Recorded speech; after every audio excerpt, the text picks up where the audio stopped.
So, hi, and Andy, and first of all, thank you for taking the time to be on this call today. I know you're a busy lady. I believe you're in Italy at the moment, is that right? Yeah, I am, and it's a lovely, lovely sunny day here. Good for the soul, good for the soul. So you're having better weather than us. So look, I have been following you for a little while now online, looking at some of your posts relating to sleep. And I think most people would recognize that sleep is very important for lots of different reasons. And I know a number of my clients recognize that sleep is very important for them in terms of their health and well-being and their weight loss. Now, you're an international sleep specialist, you're an author, you're a speaker, and you're the creator of Sleepology, which is fantastic. And today we're going to be covering 3 specific questions that I think are going to be beneficial to all listeners. But before we get into that, maybe just share with us a little bit about, how you've arrived here doing what you do, and what really inspires you to do this sort of work.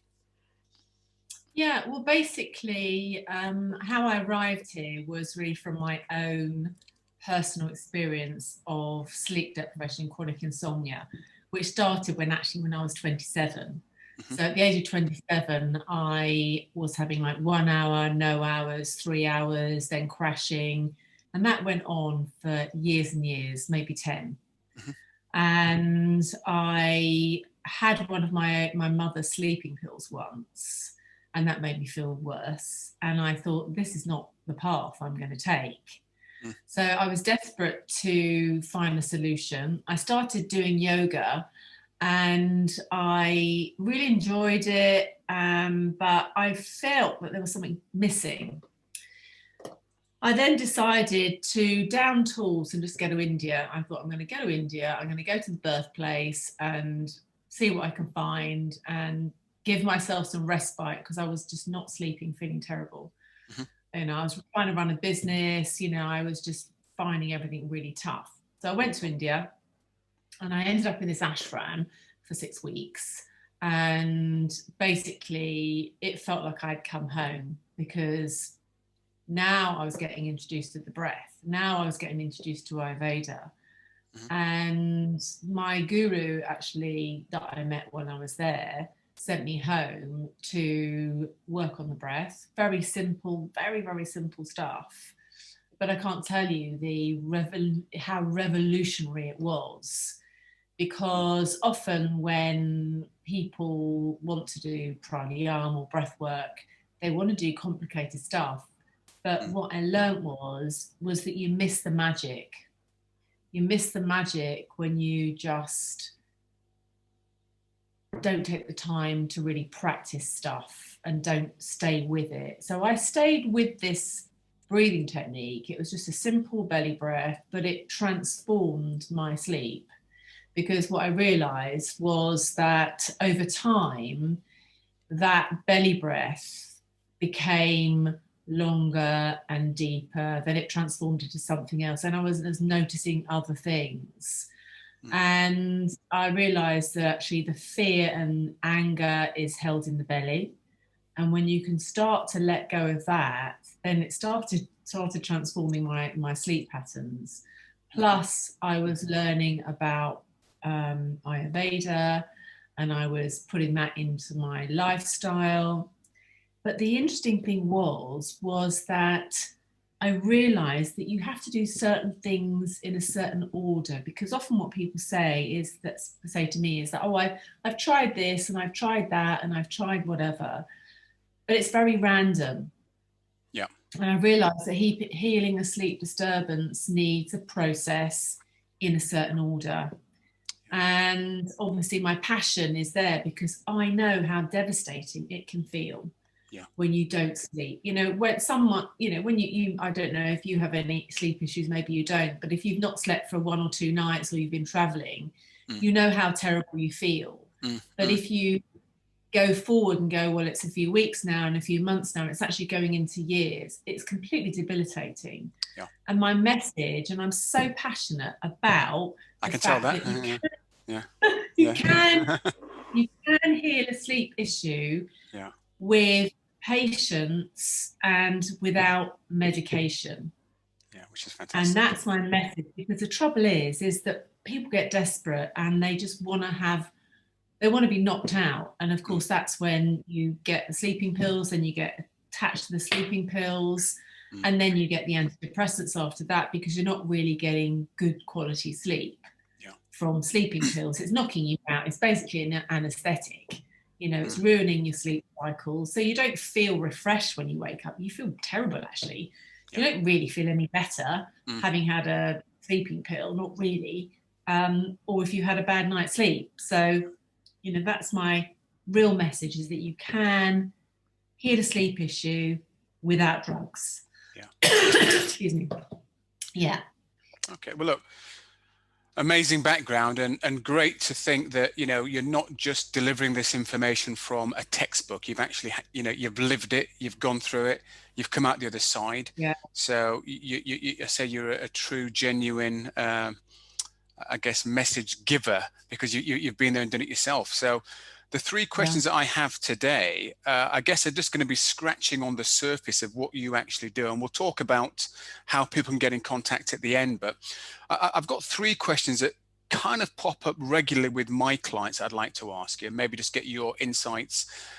Maybe a couple of tips on each one of these questions would be nice. So the first one I've got is your routine leading up to going to bed. So I'm talking about the situation, before lights out, you're not quite in the bedroom yet. Are there any tips that people should be thinking about prior to actually, say, lights out, TV off the mobile, whatever it is, but what are the tips that lead up to before you get into the bedroom itself that you can maybe share with us?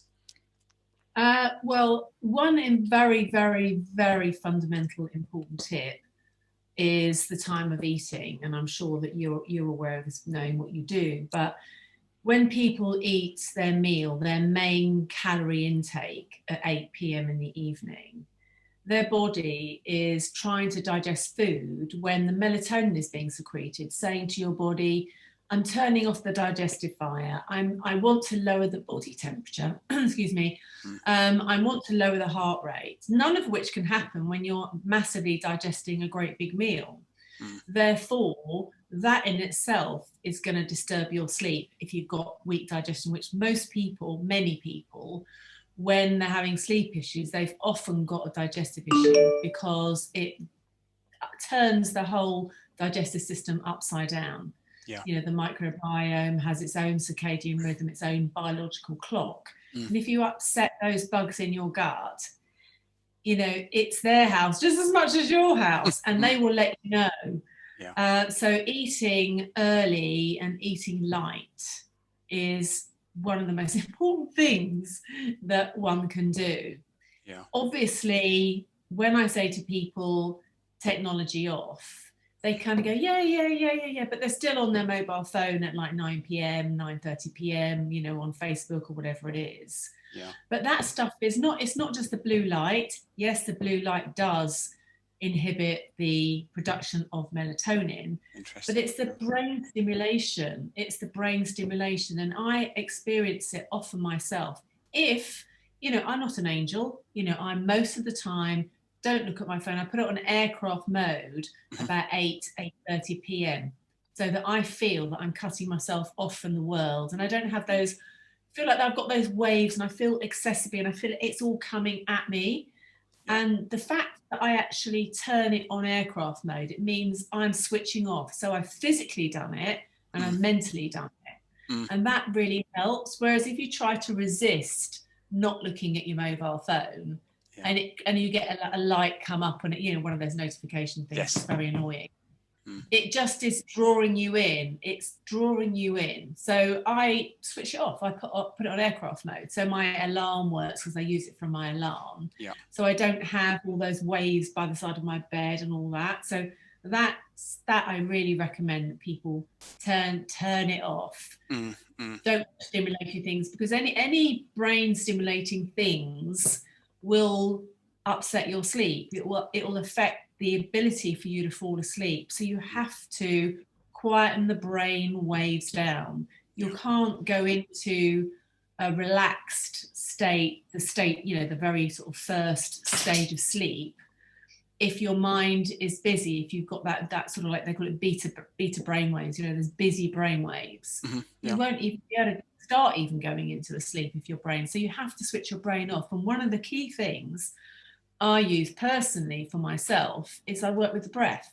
Right. Because you can change the state of your mind using the breath. You can slow your heart rate down using the breath. You can't think yourself, oh, I'm going to slow my heart rate down.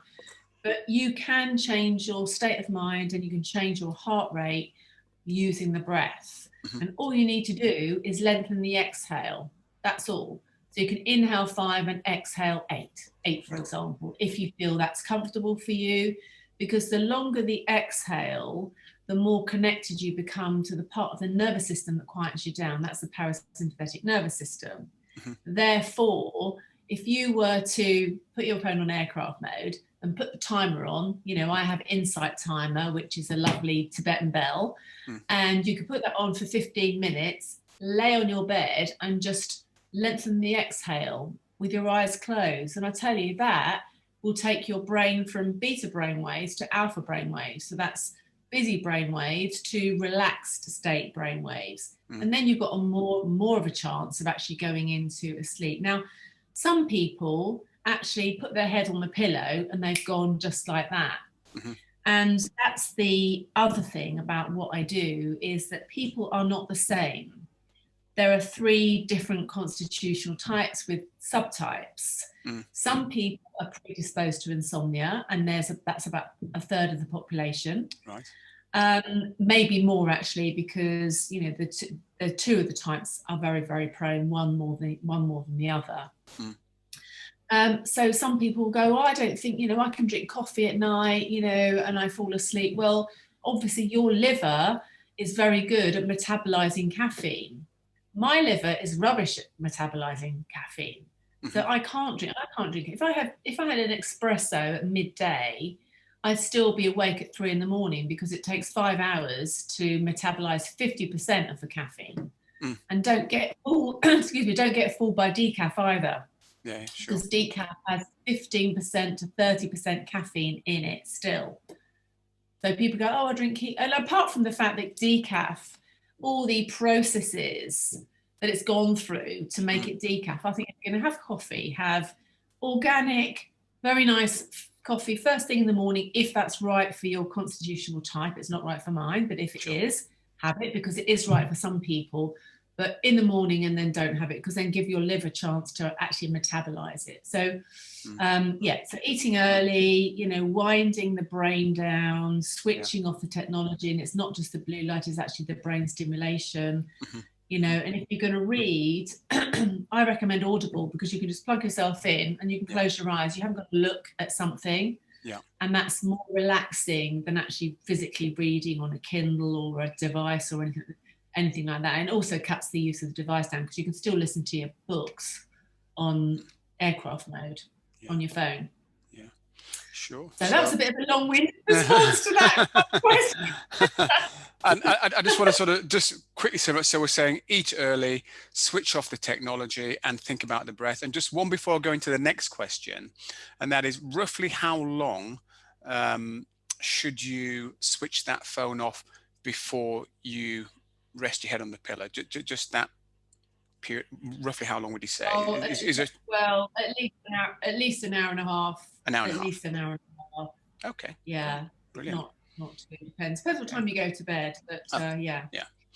Okay, so my second question then really leads on to what comes next, I guess, which is going into the bedroom itself. So what are some of the tips that you can share with us regarding the actual the space you're moving into, whether it's to do with the curtains, the weight of the duvet, or the smell, the sounds? What sort of tips can you give people for improving their actual bedroom to make their sleep hopefully a little bit better? Well, your bedroom should be a sanctuary. And when you step over the threshold of the door of your bedroom, that should do a load of the work for you. For example, when you step into your bedroom, if it's tidy, if you've got maybe a scented candle or a bunch of really nice fresh flowers. You've got the sense, you're using all of your senses, you know, the sight, smell. So sight, you know, walking into a tidy room, there's nothing, it's really nice to walk into a room that's been done with love, if you like. So you've got your lovely bedding, you know, that's the sense of touch, you know, you're visually it feels good when you walk in. Mm. You know, you're using all the senses. So the sense of smell is very, very, very powerful. And if you have a, you know, one of those essential oil burners or something like that with the same scent, the relaxing scent, whatever scent that you like, Mm-hmm. that will do a lot of the relaxing work for you. So the moment you smell that smell, your emotions will change Right. because it's so powerful, the sense of smell. Mm. So leaving your you know, if you've got a television in your bedroom, you need to take it off the wall and put it somewhere else. Sure. No TVs in the bedroom. That's going to upset a few no, people. no clutter under the bed. Yeah. Bedroom is for sleeping and sex, and that's it. Yeah. Yeah. And it should be a beautiful space, and it should be a space that you really look forward to going into. Not where you've got stuff stuffed under the bed, or you've got a TV in there and it's sort of a bit untidy, or, you know, it needs to be a nurturing, sacred sanctuary where the moment you step over it, you leave yourself behind and you step into bliss, Yeah. stepping into bliss. I really like the sound of that. And I like the way you sort of said, just stepping over that threshold, you know, the work should be done already. It should already, and that's down to, I guess, setting all these things up that you're speaking about. So you walk into that nice space. So that's a really good sort of visual to have in your mind. And in terms of bedding, I mean, I'd heard somebody say that you know, the heavier the duvet, the better that is on the body. It has a sort of a calming effect. Have you got any insights on that at all? The actual weight of the bedding? Know anything Yeah, about that at all? it does. Yeah, Mm. it does have a calming effect. The only problem is, I know that some of those weighted blankets come in different types of materials, whether they're warmer or cooler, Mm-hmm. but you still have weight. Yeah. But some people have issues with heat. Yeah. Sure. And if they've got weight on them, they still feel really, really hot. Yeah. So it depends. Like, for example, me, I feel nurtured and more relaxed when I have got sort of more of a weighted type blanket on. Mm, sure. Whereas someone else might feel claustrophobic with a weighted type blanket on. So it just Yeah. depends on how you feel. But whatever you've got on your bed, you need to feel nurtured. You know, treat yourself to excuse me, really lovely sheets. You Yeah. know, Sure. you know, Mm, that should be a priority. yeah. You know, Yeah. not sheets that have been on there for like 25 years, you know, that you only sort of have like 3 sets and they're Yeah. sort of like falling apart. Yeah. You know, if Sure. you're not sleeping very well, invest a little bit in your space. Yeah. Yeah. Nice sheets, you know, nice silk pajamas if you wear pajamas, or, you know, Mm, just something nice so that you feel nurtured. Because yeah. sometimes, you know, when you're feeling so exhausted, Mm-hmm. and a lot of the time, you know, those sorts of people are givers and they're giving the whole time. Mm-hmm. And, you know, you want to kind of give back to yourself, you know, give yourself the gift. Mm, mm, You know, your soul will go, oh, thank you. You yeah. know, your soul will Yeah. go, thank you very much. Yeah. Yeah. No, Mm. great. And you touched on another interesting point there. I mean, the whole thing's interesting, but one that just jumped out to me there when you mentioned heat. So a number of women that I work with are going through the menopause change, and they have, you know, at night they heat up, they warm up. One lady I listened to described it as her name's Dr. Marilyn Glanville. She said they're no longer called hot flushers. In America, they're called power surges, apparently. I don't know if you've heard that. But anyway, so what advice would you give to women who are going through the menopause change that, you know, that are kept up at night just because they're getting very hot? What are some of the things that maybe they could think about introducing to help with that? Yeah. Yeah, there are some things from the perspective or the lineage that I work from Ayurveda. There are certain things, certain herbs that you can try, certain food types to avoid. you know, it's something that you need to look at from an individual perspective, you know, what that individual is. But, Yeah. you know, there are things that you can use. And one of the herbs is called shatavari. Again, you know, it's something that you would do as an individual, but shatavari is known for looking after the female waters, the female hormones. It's a cooling herb for a start. It's cool, also very cooling, and it's good for balancing hormones. So a lot of women find that shatavari helps with things like hot flushes. Food, actually, when I was saying about eating in the evening, you know, one of the things you need to do if you're having hot flushes is make it light in the evening. You know, they have the cooling foods, don't have heating foods. You know, so again, from an Ayurvedic perspective, you know, there's sort of like different food types, more cooling, more heating, but, you know, no heating, you know, spices that are heating, you know, cooling things, you know, like a cooling juice, for example. Yeah. You know, you could have, you know, cucumber and mint and also an apple or something, you know, something cooling, but don't allow your body to be producing more heat because it's digesting food. Yeah. I mean, that makes such good sense. That makes such good sense. Yeah. So the hot Indian curries are probably not a good idea then. No, not a good idea. Definitely not in the evening. No, definitely not in the evening. No. Okay, brilliant. So before I cover my third question, so we've looked at the routine leading up to going to sleep. We spoke about that, which was great. Some good tips and good insights there. We've just spoken about the environment and how the environment should do the work for you as you step over that threshold, as you put it. So my third and final question for today, and hopefully we can do some more of these because it's a fascinating subject, is just as you're about to put your head down on the pillow and as you rest your head on the pillow, for some people that can be the busiest times in their minds. They're almost going to hyperdrive as they're about to either say put the head down or as the head goes on the pillow, things are whirring away, you know? So what's maybe a couple of little tips that you could give people that find that they become hyperactive at that point? Yeah. Well, the reason you become hyperactive at that point is because you've got no more distractions. So obviously, you know, during the day, you're distracting yourself with your busyness, with the social media, with whatever's on the TV. You know, that's all a distraction. And what happens is when there's silence and you've got no more distractions, everything's starting to come up. Right. And emotional stuff comes up, you know, things that niggle away, you know, little messages from your gut come up, you know, that part of you that knows, you know, in yoga we call it your buddhi, your intellect, that part of you that's trying to let you know that you are on the wrong path, or you should be doing this, or actually this isn't right for you. All those things start coming up. And I think that dealing with a sleep issue is so much more than just the fact that your mind is busy. It's often a case of that is a message. It's a message for you to go, what is all this stuff about, and start looking at that. So that's a bit more of a long-term thing. Yeah. Actually dealing with emotions, looking at emotions, working on yourself. There's all sorts of things you can do to work on yourself, to get yourself on your path, you know, have your purpose, you know, get on purpose with your life. And that actually can just make people feel they're just so much better because they're sleeping now, because they know what they're doing. But when you don't know what the hell you're doing in your life and you're stuck, then it all starts coming up the moment you turn off all the distractions and you put your head on the pillow.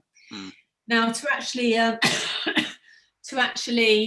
shut the mind up, if you like, there's a very, very wonderful pranayama called Brahmari, and everyone's going to go, what, hum like a bumblebee? And I'm going, yes. There was a big article. I was in the Daily Mail did a double page on it because they were so like, what, humming like a bumblebee? I'm like, yes, humming like a bumblebee. Right. So what you do, I'll tell you what you do and then I'll tell you why you do it. But basically what you do is you take an inhale and then you hum on the way out. So the reason why you would do that is because A, it slows the breath down. B, it lengthens the exhale. Now remember what I was saying about the long exhale. So, The sorry, longer the Anandi, just go back. Just what was the format for that again? How did that work? Just tell me that again. Okay, so inhale. We'll do it together. All right, So okay. we'll take inhale together. Okay. Inhale. Exhale. Just exhale. Mouth closed. Okay. Inhale. Hum like a bumblebee. Mm. I'm not sure how good a that was for me. What was that? What was that? More like a wasp. I'll Well, practice. if anyone's practice. don't do it like he did it. Do it like I. I'll practice. I'll mute my bit out. No, you should leave that in. It's lovely. Like okay. Anyway, so it slows the breath down. Mm-hmm. It lengthens the exhale, and the longer the exhale is, the more connected you are to the parasympathetic nervous system. Mm-hmm. It creates this wonderful, soothing buzz. Now, it's very significant, that sound, because there's research that the NASA Space Center have done about the sounds of the universe. Mm-hmm. And you've probably heard, most people have heard of Om, the yes. Om mantra. Yeah. Om, it's the oldest mantra of mankind. And that's the sound that the earth makes. It makes that sound. Mm-hmm. And it's very, very soothing to the human being. The babies, when they're in the womb, they're hearing that sound, the universal sound, that sort of like buzz. And that sound, that bumblebee sound, is the last part of the Om. Right. So you go Om. So it's the last part of the Om. So the Om mantra is divided into 3 syllables, and that's the last part. Right. And then when you finish the sound, there's this incredible echo. So if you were to put your phone on, I was talking about doing the breath, put your phone on for like 15-minute, 15-minute alarm thing, mm-hmm. and you shut your eyes and you hum like a bumblebee for 15 minutes, your internal dialogue, the internal noise, the negative thoughts and all that, they will dumb right down. And your brain will go into alpha, which means your brain is quietening down, mm-hmm. your mind is dumbed down, and your whole physical, mental being is soothed by that sound. Fantastic. There you are. Fantastic. Look, those are 3 really good answers to 3 questions that I know deserve a lot more time, and you could go a lot deeper on that. So for anybody listening to this that would like to know more about what you do, how you do it, where you do it, where can they go to find out more about you and Andy? Just give us some details, please. Yeah, my sleep guru, my site is thesleepguru.co.uk. Nice and easy. Mm-hmm. I've got a contact button on there. Yeah. Everything that I do is on there. Mm-hmm. So they can just contact me on my website. Fantastic. And do you have a YouTube channel at all, or? I have a YouTube channel, yeah. And Andy the Sleep Guru, LinkedIn, and Andy Alison Francis. Yeah. And I've got a Facebook page on Andy. So yeah, they'll find me. So there's lots of places. Sleep Guru, they'll find me. Yeah.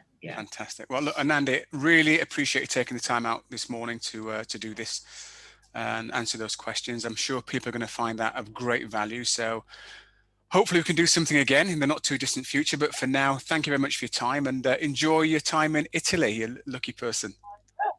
I will. Thank you so much. Take care then. Okay. Bye for now. Bye. Bye. Bye.